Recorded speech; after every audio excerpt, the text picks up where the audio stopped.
segundo entrevistado aqui na linha para conversar com a gente e sobre um assunto que eu acho que vai render bastante, viu? Eu sei que é muito do seu interesse, é do meu interesse também, e é sempre importante a gente falar sobre saúde mental. Um tema que vem ganhando cada vez mais espaço nos últimos anos e é importante que isso aconteça. A saúde mental do brasileiro é um negócio que preocupa. A gente tem visto o país aparecer em rankings cada vez em posições mais altas em termos de problemas mentais. Inclusive tem uma pesquisa aqui com a gente falando do país, né, do Brasil, como o quarto pior em saúde mental numa lista de 71 países. Vamos ampliar esse debate aqui com o Francisco Nogueira. Ele é psicólogo e é membro do SEDES Sapientai. Obrigada por conversar com a gente aqui na Rádio Bandeirantes. Francisco, um bom dia para o senhor. Bom dia, Ana Paula. Bom dia, Zaidan. Bom dia a todos que nos acompanham.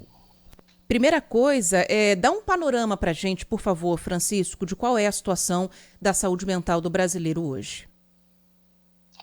Ana Paula, como você disse, né, a gente não está bem, só tem 3 países, numa lista de 71 países piores do que o Brasil, e a gente está falando de África do Sul, Reino Unido e Uzbequistão, né? Isso é muito preocupante, né? Eu estava acompanhando, antes da gente começar a nossa conversa, toda essa questão da Enel e toda a indignação que isso causa na gente, né? Então, são fatores como esse que vão precarizando a vida e afetando a nossa saúde mental. E isso é muito importante a gente debater, né? Porque quando a gente fala de uma piora da saúde mental, a gente está falando de um aumento do sofrimento. E essa pesquisa ela é muito interessante e importante porque ela mostra como que isso já está afetando a capacidade cognitiva do brasileiro, quer dizer, a capacidade do brasileiro de entender a realidade e de agir sobre essa realidade. Quer dizer, a gente está ficando mais vulnerável, mais suscetível a fenômenos do mundo de hoje, como as fake news, como a polarização, como a violência, e isso vai só piorando a nossa saúde mental, nosso bem-estar, isso afeta as relações e isso vai deteriorando o tecido social. Francisco, esse ranking é interessante, você mencionou 4 países muito diferentes entre si. Reino Unido, África do Sul, Uzbequistão, Brasil, são muito diferentes. Histórias diferentes, culturas diferentes, economias diferentes, problemas socioeconômicos diferentes. Há algum ponto em comum que explique que esses países liderem esse ranking? Olha, precisaria mergulhar na história desses países. Eu não sou um conhecedor da história do Uzbequistão, por exemplo, né? Mas existe algo que chama a atenção, né, no que a gente conhece assim por alto desses países, que é a polarização política. Esses extremismos que vão aparecendo e que vão colocando as pessoas umas contra as outras, né? Hoje a gente enfrenta isso no nosso país, a gente sabe que no Reino Unido isso também é muito presente, o Uzbequistão também enfrenta situações parecidas, e isso é algo que afeta muito a saúde mental do brasileiro e dos povos em geral, né? Quando você tem uma polarização política muito forte e a impossibilidade da gente reconciliar com as pessoas que a gente ama, mas que por alguma razão acaba ficando do outro lado do debate, a gente tem uma dificuldade maior de diálogo e certamente isso vai impactar no nosso bem-estar emocional, né? A gente sofre quando você vê um parente, um amigo próximo atacando e sendo agressivo contigo ou com as pessoas que você ama porque essa pessoa discorda politicamente do seu pensamento, do pensamento das pessoas ao seu redor. Então, isso é bom só para os políticos que ganham com isso, né? Os políticos dos polos de extrema das extremidades aí do espectro político, mas para a população e para as pessoas, para o convívio cotidiano, para o bom convívio, para aquilo que a gente precisa para formar uma sociedade unida, forte, isso é muito prejudicial. E a gente acaba sofrendo com isso. E esse sofrimento vai afetar a nossa saúde mental, e isso é uma coisa, é um fenômeno do mundo contemporâneo, né? Uma preocupação do mundo contemporâneo que vai colocando as democracias em risco, vai colocando a economia em risco e favorece só pequenos grupos que tomam proveito dessa situação de vulnerabilidade que a gente acaba se encontrando. Exatamente. E sobre o Reino Unido, talvez a gente tenha dois pontos aí em que dá para a gente se aproximar um pouco mais do Brasil, né? Eles estão passando por uma questão econômica que não, claro que é muito diferente do que a gente vive, mas o brasileiro, de uma certa maneira, está um pouco mais habituado à oscilação de preço, à pressão inflacionária, algo que no Reino Unido se tornou uma realidade, mas é uma coisa nova, né? E veio logo depois da pandemia.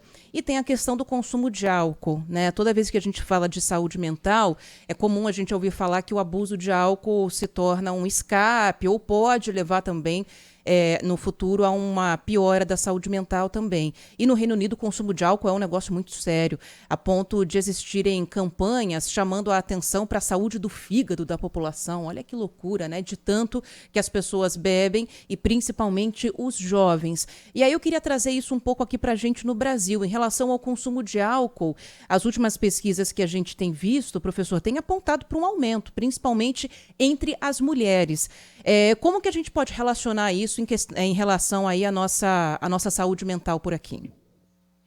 Olha, é difícil a gente se perguntar quem começa, né, quem nasceu primeiro, o ovo ou a galinha, né? Quer dizer, é a precarização da vida, é a precarização das condições de trabalho, é a perda de direitos, é a perda de renda, de poder de compra, que leva as pessoas a um sofrimento e elas acabam recorrendo ao álcool, ou seria o consumo de álcool que estaria por trás de alguns fenômenos relacionados a isso? Isso é uma coisa que é difícil da gente responder assim de imediato, mas existe no mundo contemporâneo como eu disse, uma precarização das condições de vida, né? Isso é uma forma de multiplicação de consumo, de poder, que é muito característico do neoliberalismo, né? Hoje a gente tem uma melancolização da sociedade e isso é lucrativo, isso gera venda tanto de álcool quanto de remédios, como de outras drogas, porque realmente as pessoas vão tendo que recorrer cada vez mais a substâncias, né, que podem trazer algum alívio psicológico, algum alívio emocional, porque a gente não oferece mais um estado de bem-estar que garanta para as pessoas a segurança para poder viver, para poder cuidar de si e das pessoas da sua família, né? Então, hoje a gente tem a necessidade de cada vez mais as pessoas trabalharem. Quando a gente compara, por exemplo, o mundo há 70 anos atrás, né, quando a geração do meu avô, por exemplo, saía para trabalhar, normalmente só um, né, ou o homem ou a mulher. Naquela época era muito comum que o homem saísse para trabalhar e com uma renda que ele conseguia sustentar sua família e ter 2, 3 filhos e conseguir criar esses filhos com uma certa segurança e uma certa dignidade. O mundo hoje não é mais assim, né? Embora os lucros continuem crescendo, né? Volto aqui à história da Enel, os lucros são bilionários e a precarização do sistema é cada vez maior a ponto da gente ver esses apagões acontecendo. Isso é uma boa metáfora para a vida hoje, né? A gente vê que as empresas continuam ganhando seu dinheiro, mas as pessoas que trabalham nas empresas já não têm mais a mesma qualidade de vida que a gente tinha há 70, 50, 40 anos atrás. Isso tudo coloca uma pressão muito grande sobre o indivíduo, né? E as pessoas começam a ter que fazer dupla jornada, tripla jornada, para poder garantir um mínimo para a sobrevivência. realmente assim, não tem condições da gente imaginar que as pessoas vão continuar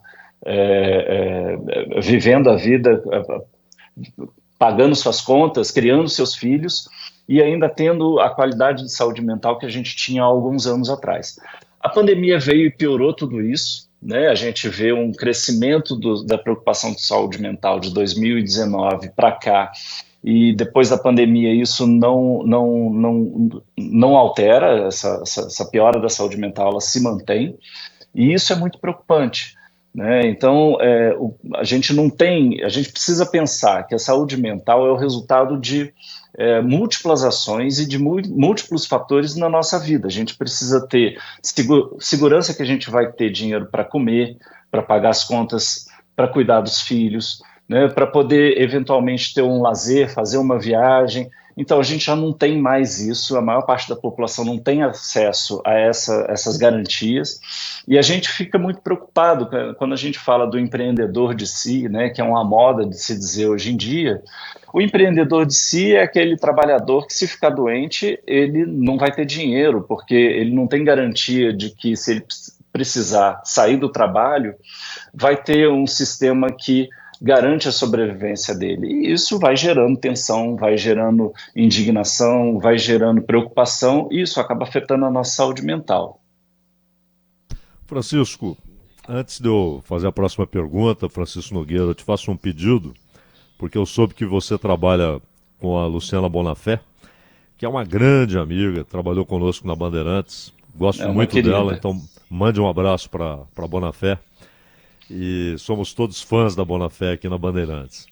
E olha, eu olhando aqui à distância, né, na minha completa ignorância sobre o assunto, mas eu noto um surto, principalmente no Ocidente, um surto de ansiedade. E com o seu conhecimento teórico e a sua experiência clínica, eu quero saber o seguinte: além da pandemia, do que ela provocou de ansiedade, de insegurança, de precariedade, ela teve efeitos econômicos e sociais devastadores, né? Mas há um outro aspecto que eu gostaria que você abordasse também, que é a questão da internet. E não só por causa das notícias falsas, que, como você já frisou, esse é um dos problemas, né? A divulgação de notícias falsas, o mar de notícias falsas, um esgoto correndo a céu aberto e as pessoas bebendo desse esgoto. Mas, além disso, a própria relação com o aparelho que te conecta com o mundo virtual, a velocidade virtual, que é diferente da velocidade do mundo físico. E a velocidade virtual muitas vezes produz nas pessoas, me parece, uma dependência, e elas passam a achar que o mundo físico é muito lento. Então, ir à padaria na esquina parece um negócio, um esforço gigantesco, que vai levar muito tempo. Qualquer pequena fila parece o fim do mundo, uma angústia tremenda. Porque não é a velocidade do mundo virtual, né? Do toca e já aparece, toca e já vem a resposta, toca e já aparece o vídeo. E as crianças estão cada vez mais mergulhadas nisso. Qual o impacto da internet, tudo que ela representa, nas suas múltiplas facetas, na saúde mental? Zaidan, esse é um grande tema, né? Eu vou começar contando uma história, né, para tentar responder a sua pergunta. A gente que é da geração pré-celular, quando a gente marcava um encontro com alguém, né, sabe, a gente se vê amanhã à tarde na frente do cinema, e essa pessoa não aparecia ou chegava atrasado, o que a gente fazia era esperar, né? A gente ficava lá aguardando, passava um tempo, se a pessoa não aparecesse, a gente ia para casa, e quando dava, a gente ia buscar saber o que tinha acontecido, né? Quer dizer, a gente desenvolvia, sem querer, né, ou pelas condições de vida da época, uma capacidade de lidar com a frustração que hoje já não é mais a mesma, né? Hoje a gente marca com alguém, né, um almoço, quando dá 5 minutos para a hora marcada, as pessoas começam a mandar mensagem, olha, estou atrasado, vou atrasar, passa um minuto, a pessoa começa a cobrar a gente, porque a gente não chegou na hora. Quer dizer, a gente começa a ter uma outra relação com o tempo, né, como você disse, muito do imediatismo, né, e isso vai minando a nossa capacidade de tolerar a frustração. Quando a gente olha os dados, eles são muito preocupantes. A gente tem um dado muito positivo, que do ano 2000 para cá, o número de suicídios no mundo caiu. Mas quando a gente olha essa geração chamada dos nativos digitais, a gente vê que esse número vem aumentando, né? É a geração que já nasce com a internet, com as tecnologias digitais, né? Nesse mundo da informação, também é uma geração que tem menos tolerância para a frustração, né? A gente vê também que é uma geração com maior sofrimento psíquico, todas as pesquisas estão mostrando isso, né? A gente tem pesquisas que mostram também que é uma geração que tem um QI médio mais baixo do que as gerações anteriores. A gente tem um histórico, né, de cada geração que chega ter um QI mais alto do que a geração anterior, até essa geração dos nativos digitais. Aí a gente começa a ter uma queda na curva de QI médio e um empobrecimento do vocabulário, quer dizer, as pessoas estão com menos recursos para dar nome para as coisas que elas sentem. E isso é muito grave, porque quando você sente alguma coisa que você desconhece, isso tem um potencial de se tornar um grande sofrimento e acabar desencadeando as grandes crises de ansiedade, de depressão, de melancolia que a gente vai vendo hoje, né? O Brasil é o campeão mundial de ansiedade, é o segundo da América Latina em depressão e é o segundo do mundo em burnout. E é um dos primeiros também no uso de rede social, né? Que pode estar muito ligado a isso, né? As redes sociais, né? Outro dia eu vi um dado que me deixou estarrecido. A Meta, responsável pelo Facebook, pelo Instagram, vai desligar um sistema de moderação de mensagens e divulgação de notícias às vésperas da eleição do Brasil esse ano. Vai desligar esse sistema no Brasil.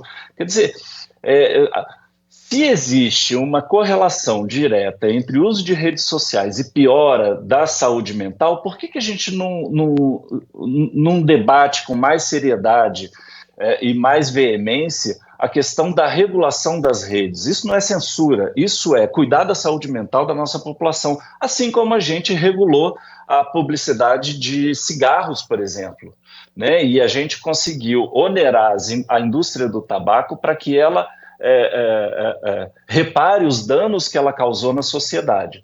Essa mesma lógica pode ser aplicada para a indústria da tecnologia, para as redes sociais, para que a gente crie redes sociais onde a gente tenha liberdade de expressão, mas uma liberdade de expressão com respeito, uma expressão de ideias e pontos de vista políticos, o que for, mas que não prejudique a nossa saúde mental, que leve a gente para um debate mais sofisticado e um debate mais saudável. Essas são pautas que a gente deveria cobrar dos governos, a gente deveria cobrar da sociedade, a gente deveria cobrar da indústria de informação, né, das redes sociais, porque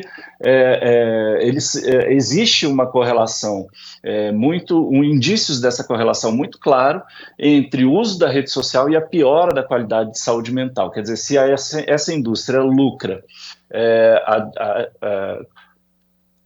causando um prejuízo, né, para a nossa população, então essa indústria precisa se reorganizar para que ela possa continuar atuando e que possa ter os seus lucros, mas que não traga esse prejuízo, nem interfira na liberdade de um povo escolher o seu destino, né, como a gente vê que as redes sociais muitas vezes são usadas para fins políticos e de manipulação da opinião pública. Francisco, uma última pergunta da minha parte.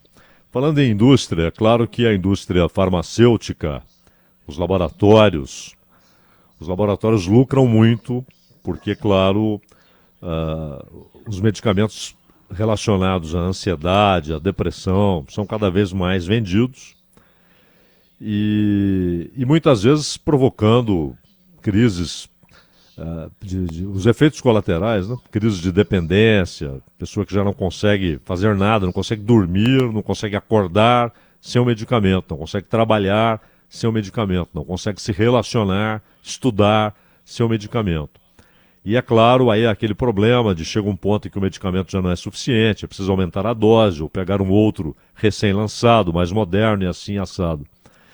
Mas isso também provoca aquele efeito colateral da automedicação, porque na medida em que esses medicamentos se tornam populares, todo mundo já sabe para que serve esse, para que serve aquele, isso produz esse efeito colateral da automedicação e pode agravar o problema, Francisco? Olha, existe até um certo orgulho, né, na fala de algumas pessoas de ter na bolsa um certo medicamento que está mais na moda ou menos na moda. Isso é uma coisa que preocupa mesmo. Agora, veja, os medicamentos em si, e aí a indústria tem todas as suas questões, né, que a gente pode e deve questionar com relação ao uso do sofrimento para aquisição do lucro, mas quando a gente está na clínica e a gente lida com pacientes que têm uma complicação muito importante, o medicamento ele é um aliado. A questão é como que a gente vai utilizar o medicamento e qual é a política que se pensa em relação à saúde mental. Quando a gente tem uma política emancipatória, né, quando a gente tem políticas compensatórias, né, como essas políticas de cotas que trazem populações que a gente tem um débito, uma dívida histórica com essas populações e a gente precisa mudar um pouco o cenário social para que elas tenham acesso à educação, a bens de consumo, para que elas tenham mais dignidade, e a gente investe em políticas antimanicomiais, o medicamento ele entra porque ele faz parte do tratamento mental. A gente precisa de medicamento e o ideal seria a gente poder devolver cidadania e dignidade para as pessoas com uma psicoterapia, de repente com o uso do medicamento, mas que se esse medicamento lá na frente ele não é mais necessário, a gente possa tirar do tratamento, né? Não há nenhum glamour em usar um medicamento psiquiátrico, né? A gente não pode glamourizar esse uso, mas se a gente usa com consciência, a gente usa dentro de uma lógica, né, de uma política de saúde mental que busca a emancipação da pessoa, a devolução da sua cidadania, né, quando a gente fala de pacientes que têm complicações muito graves, e da possibilidade da gente combater desigualdades e não cair na lógica manicomial, o medicamento é bem-vindo. O perigo é a lógica manicomial. Isso a gente deve combater, porque a lógica manicomial é aquela lógica da exclusão, é aquela lógica do uso do tratamento para obtenção apenas do lucro, sem vislumbre de melhoria de qualidade de vida ou de liberdade para os pacientes. Então, a gente precisa investir nas políticas da reforma psiquiátrica e, paralelo, utilizar os medicamentos pelo que eles trazem de bom e de positivo. Existe um lugar para isso, mas isso não deve ser glamourizado, né? Usar um medicamento psiquiátrico é algo muito sério, que deve ser feito sempre com orientação médica e, de preferência, acompanhado de uma psicoterapia para que, né, no futuro você não precise disso. Então, se é possível fazer um tratamento onde o medicamento é uma ponte para uma vida melhor, eu sou favorável, mas isso tem que ser feito com acompanhamento profissional. É isso. Tá dito, então. E você que está precisando de ajuda, busque ajuda, não tenha medo, não tenha vergonha, não guarde para si. Essa angústia sua pode ter uma origem e com certeza vai ter um tratamento, né? Isso que eu acho que é importante. Eu costumo dizer, Ana Paula, desculpa te interromper, claro. Eu costumo dizer o seguinte: não procura uma psicoterapia quem tem problema, porque problema todo mundo tem. Procura uma psicoterapia quem quer resolver os seus problemas. Né? Então é muito importante mesmo cuidar do bem-estar, porque isso é bom para você e para as pessoas que você ama, que estão ao seu redor, que vão desfrutar de uma pessoa com as suas potencialidades, e a gente precisa olhar para a saúde mental pelo lado positivo. Uma pessoa com saúde mental é uma pessoa mais inteligente, mais criativa, mais disponível e mais tolerante. É isso, exatamente. E mais feliz, né? Que a gente não pode ter medo de buscar o nosso bem-estar também. Francisco Nogueira, psicólogo, obrigada por conversar aqui com a gente na Rádio Bandeirantes. Um bom fim de semana para o senhor. Obrigado, Ana Paula. Obrigado, Zaidan, todos os ouvintes. E um abraço para a Luciana Bonafé. Claro. Um abraço, Francisco. Obrigado. Até mais. 9h32, mais um intervalo. Já já a gente